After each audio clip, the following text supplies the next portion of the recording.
წავედა დაპირისპირება და კამათი მოყვა პარლამენტის გარემოსაცვის კომიტეტზე გუჯე ხოქრიშვილის მინისტრობის დროს გამოცხადებულ ბოლო ბრძანებას. ბრძანების თანახმად საქართველოს ტერიტორიაზე ცოცხალი გენმოდიფიცირებული ორგანიზმების შემოტანა ხდება შესაძლებელი. საკუთარი წინამორბედის მიღებულ გადაწყვეტილებაზე პასუხის გაცემა დღეს გიგლა აგულაშვილს მოუხდა, რომელიც მინისტრის რანგში საკომიტეტო განხილვას პირველად ესწრებოდა. დეპუტატები მიიჩნევენ, რომ 2015 წლის 24 აპრილს ხოქრიშვილის მიერ გამოცემული ბრძანება პარლამენტის მიერ მიღებულ კანონს ეწინააღმდეგება, რომელიც ცოცხალი გენმოდიფიცირებული ორგანიზმების შემოტანაზე გარკვეულ აკრძალვებს აწესებს. ორსათიანი კამათის შემდეგ გარემოსაცვის კომიტეტის თავმჯდომარემ კომიტეტის წევრებს, სამინისტროს წარმომადგენლებსა და ექსპერტებს ამ საკითხთან დაკავშირებით სამუშაო ჯგუფის შექმნა შესთავაზა.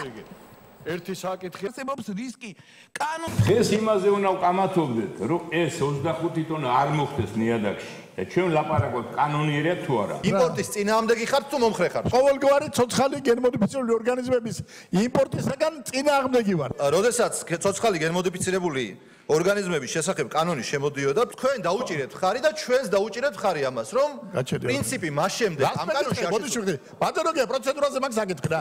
აქეთ მისვამს კითხებს თუ რა არის? აბა რას დაუჭირეთ ხარი, რას დაუჭირეთ ხარი? დაუჭირე კი ხარი და დაუჭირე რატომაც მაგასაც ბატონო. რა უცილებლობა იყო მონსანტოს სოიოს შემოტანის დაშვება საქართველოში მინისტრის ბრძანებით. აგრძალეთ ბატონო სოფლის მეურნეობაში ინტროდუქცია.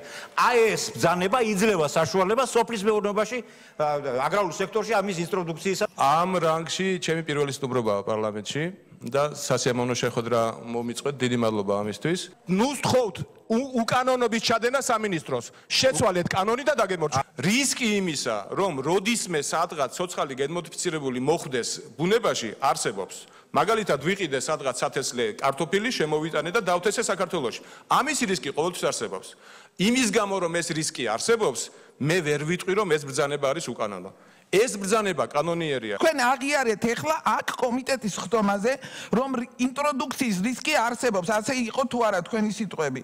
და თქვენ რო ხართ ეხლა ახალი მინისტრი, მოხვედით სამინისტროში, ხედავთ რომ არსებობს რისკი. კანონ პროექტი დაიწერა თქვენ სამინისტროში, ინიციატივა თქვენგან უნდა შევიდეს პარლამენტში, რომ კანონმდებლობა შეცვალოთ. ეს პროდუქცია, რომელიც შემოტანილია, არ მოხდეს ბინდურში. ატარებურ მე რაღაც ისე მგონია რომ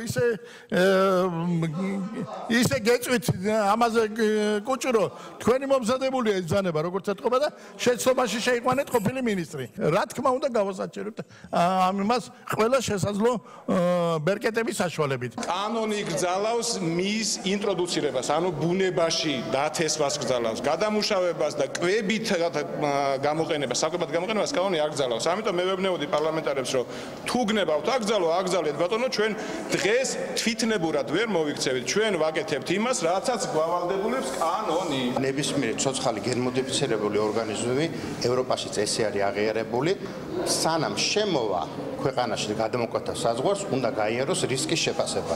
მიუხედავად იმისა, რა დანიშნულება აქვს მას, გარემოში ინტროდუცირება არის თუ შემდგომი გადამუშავება.